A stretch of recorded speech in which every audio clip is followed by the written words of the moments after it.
السلام علیکم ناظرین، آج ہم بات کریں گے حضرت سلیمان کے اڑنے والے گھوڑے کے بارے میں۔ تو چلیں بڑھتے ہیں اپنے موضوع کی جانب۔ دنیا کے مختلف علاقوں میں اڑنے والے گھوڑوں کو مختلف ناموں سے یاد کیا جاتا ہے۔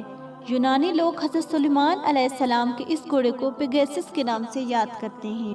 ان کا کہنا ہے کہ یہ گھوڑا یونان میں ہوا کرتا تھا۔ رومن مائتھولوجی کے مطابق اس گھوڑے کو وہی آدمی اڑا سکتا تھا جو نیک دل کا مالک ہو۔ یہ گھوڑے بہت ہی عقل مند اور بے شمار طاقت کے حامل ہوتے۔ قدیم یونانی لوگ اس اڑنے والے گھوڑے کو زیوس دیوتا کی سواری مانتے تھے، جو زیوس دیوتا کو آسمانی طاقت مہیا کیا کرتے تھے۔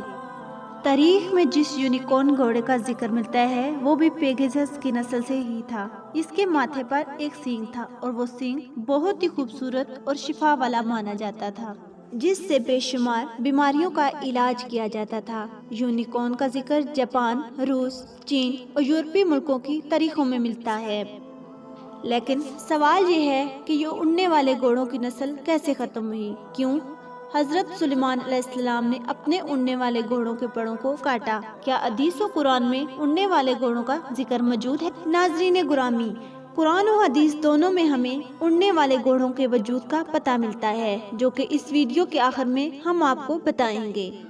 پرانے وقتوں میں گھوڑوں سے بے شمار کام لیا جاتا تھا۔ گھوڑوں کو جنگوں کے علاوہ سواری، نمائشوں میں خوبصورتی کے لیے بھی استعمال کیا جاتا تھا۔ اس وقت کے لوگ اپنے گھوڑوں کے ساتھ ساتھ ان کا شجرہ بھی رکھتے تھے۔ یہ گھوڑا کس نسل سے ہے، اس کے والدین کا کیا نام ہے، اس کے تاریخ پیدائش کیا ہے، یہیں تک کہ گھوڑوں کے مالک اپنے گھوڑوں کے دادا پردادا کا نام یاد رکھتے تھے۔ ان کے شجرہ نسب رکھنے سے ظاہر ہوتا ہے کہ یہ گھوڑا بڑی اعلیٰ نسل سے تھا۔ ان گھوڑوں کی پرورش کے لیے بڑی بڑی تنخواہوں پر نوکر رکھے ہوتے تھے۔ گھوڑوں کے رہنے کے لیے اعلیٰ جگہ کا بندوبست کیا جاتا تھا۔ اس زمانے میں جو آدمی اپنے گھوڑوں کا شجرہ نسب رکھتا تھا، ان کو دانا شخص مانا جاتا تھا۔ روایات میں ہے کہ حضرت سلیمان کی بیوی ملکہ بلقیس حضرت سلیمان کے اڑنے والے تخت سے بہت خوش ہوتی تھی۔ ان کی بھی خواہش تھی کہ وہ بھی حضرت سلیمان کے ساتھ اڑ کر سفر میں جائیں اور سیر کے مزے حاصل کریں۔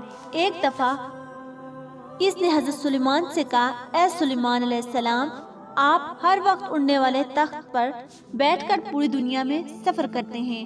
میری بھی خواہش ہے کہ میں بھی آپ کے ساتھ تخت پر بیٹھ کر سفر کر سکوں۔ جبکہ ملکہ نے اپنی خواہش کا اظہار کیا تو حضرت سلیمان نے فوراً ہوا کو حکم دیتے ہوئے فرمایا کہ ملکہ کو دنیا کی سیر کرواؤ۔ ہوا حضرت سلیمان کے حکم سے سب کو لے کر اڑ گئی اور ایک سمندر کے بالکل درمیان جا کر اتار دیا، جس جگہ پر حضرت سلیمان علیہ السلام اور بیوی کو اتارا گیا تھا۔ جب ملکہ کو 7 سمندروں کے درمیان اتارا گیا، وہ تخت سے اتر کر جزیرے کی سیر کرنے لگی۔ وہ خوبصورت سرسبز جزیرے اور خوبصورت جگہوں کو دیکھ کر بہت خوش ہو رہی تھی کہ اس کا گزر ایک ایسی جگہ پر ہوا جہاں کافی گھوڑے آپس میں شوخیاں کر رہے تھے۔ اس گھوڑوں کے خوبصورت پر دیکھ کر حضرت سلیمان کی بیوی بہت خوش ہوئی۔ جب گھوڑوں کی نظر حضرت سلیمان کے لشکر پر پڑی تو وہ گھوڑے فوراً اڑ کر غائب ہو گئے۔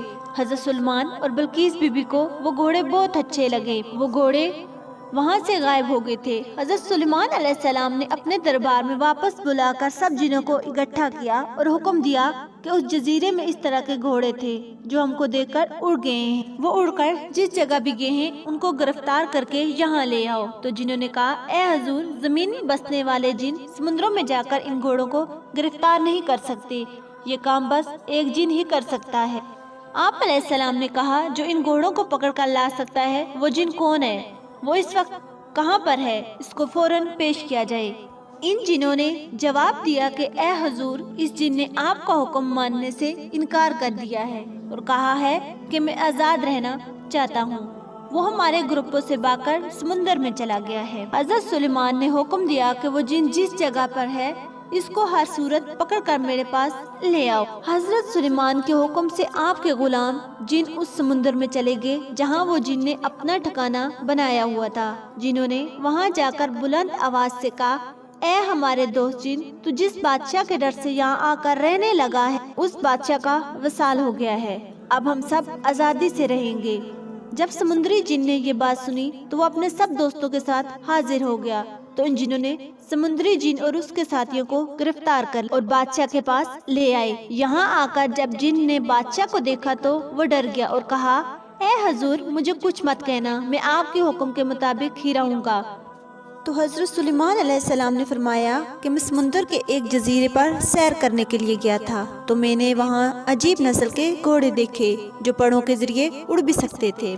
آپ علیہ السلام کی بات سن کر سمندری جنوں نے جواب دیا، ہم کو معلوم ہے کہ وہ گھوڑے سمندر کے کسی حصے میں آباد ہیں۔ وہ سب سمندری جن ان گھوڑوں کے پاس کے اس وقت سب گھوڑے سمندر سے پانی پی رہے تھے۔ جنہوں نے ایک ترکیب لگائی کہ ان کو کس طریقے سے پکڑا جا سکتا ہے، وہ اپنی ترکیب میں کامیاب ہو گئی اور گھوڑوں کو پکڑ کر حضرت سلیمان کی بارگاہ میں پیش کیا۔ یہ گھوڑے جیاد نسل کے تھے جو بہت ہی تیز اور خوبصورت تھے۔ حضرت سلیمان نے جنوں، انسانوں اور جانوروں پر الگ الگ گروپ بنا کر حکومت۔ حضرت سلیمان نے ان پروں والوں گھوڑوں کا ایک علیحدہ لشکر بنا دیا جن کو سب سے اعلیٰ درجہ دیا گیا۔ یہ گھوڑے جنگوں اور دوسرے کاموں میں بڑی تیزی سے جاتے اور کام کر کے واپس آ جاتے تھے۔ ایک دن ایسا ہوا کہ حضرت سلیمان علیہ السلام گھوڑوں کے لشکر کے پاس کے گھوڑوں سے پیار کرنے لگے۔ آپ گھوڑوں کے لشکر میں اتنے گم ہو گئے کہ آپ کو پتہ نہ چلا کہ اللہ کی عبادت کا وقت گزر گیا ہے۔ جب آپ کو پتہ چلا کہ اللہ کی عبادت کا وقت گزر گیا تو حضرت جبرائیل علیہ السلام حاضر ہوئے اور کہنے لگے، اے سلیمان، دنیا کی نمائش اور مال میں اس قدر گم ہو گئے ہو کہ تم کو اللہ کی عبادت کا وقت گزرنے کا علم ہی نہ ہو سکا۔ حضرت جبرائیل علیہ السلام نے فرمایا کہ اللہ تعالیٰ کو آپ کا یہ عمل بالکل پسند نہیں آیا۔ جب جبرائیل علیہ السلام یہ بات کہہ کر چلے گئے تو حضرت سلیمان اللہ تعالیٰ کی عبادت میں مشغول ہوئے اور اللہ تعالیٰ سے رو رو کر معافی مانگی اور فرمایا کہ جس چیز سے اللہ تعالیٰ مجھ سے ناراض ہوا میں اس قسم کی چیز اپنے پاس نہیں رکھوں گا۔ آپ علیہ السلام اللہ کی بارگاہ میں بے حد شرمندہ ہوئے۔ انہوں نے گھوڑوں کو پیش کرنے کا حکم دیا۔ جب آپ علیہ السلام کے سامنے سب گھوڑے پیش کر دیے گئے تو آپ نے جیاد قسم کے سب گھوڑوں کے پر کاٹ دیے۔ اللہ پاک نے اس واقعے کو قرآن کریم میں اس طرح سے بیان کیا کہ اور ہم نے داؤد کو سلیمان عطا کیا، کیسا اچھا بندہ تھا، بے شک وہ رجوع کرنے والا تھا۔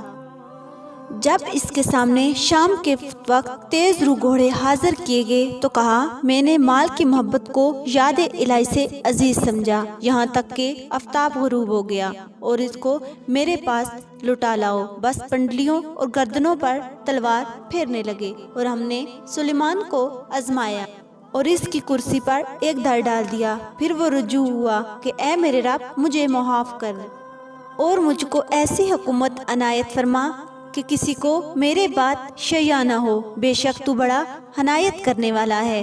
کچھ لوگ حضرت سلیمان علیہ السلام کے گھوڑوں کو عام گھوڑوں سے تصور کرتے اور کچھ لوگ ان گھوڑوں کو کہانیوں میں ہی یاد رکھتے ہیں، لہٰذا حدیث مبارکہ میں ان گھوڑوں کا اس طرح ذکر کیا کہ جب رسول اکرم کی تبوک یا خیبر سے واپسی ہوئی تو آپ گھر میں تشریف لائے تو آپ نے دیکھا کہ حضرت عائشہ گھوڑیوں کے ساتھ کھیل رہی ہے۔ انہی کھلونوں میں پڑوں والا ایک گھوڑا بھی تھا۔ نبی اکرم صلی اللہ علیہ وآلہ وسلم نے عائشہ رضی اللہ تعالی عنہا سے پوچھا، اے عائشہ یہ کیا ہے؟ حضرت عائشہ نے جواب دیا کہ میری چھوٹی سی گڑیا ہے۔ حضرت محمد صلی اللہ علیہ وآلہ وسلم نے دریافت کیا کہ ان کے اندر پڑوں والے گھوڑوں کا کیا راز ہے؟ حضرت عائشہ رضی اللہ تعالی عنہا نے فرمایا، اے اللہ کے نبی، کیا آپ کو معلوم نہیں کہ حضرت سلیمان علیہ السلام کے پروں والے گھوڑے تھے؟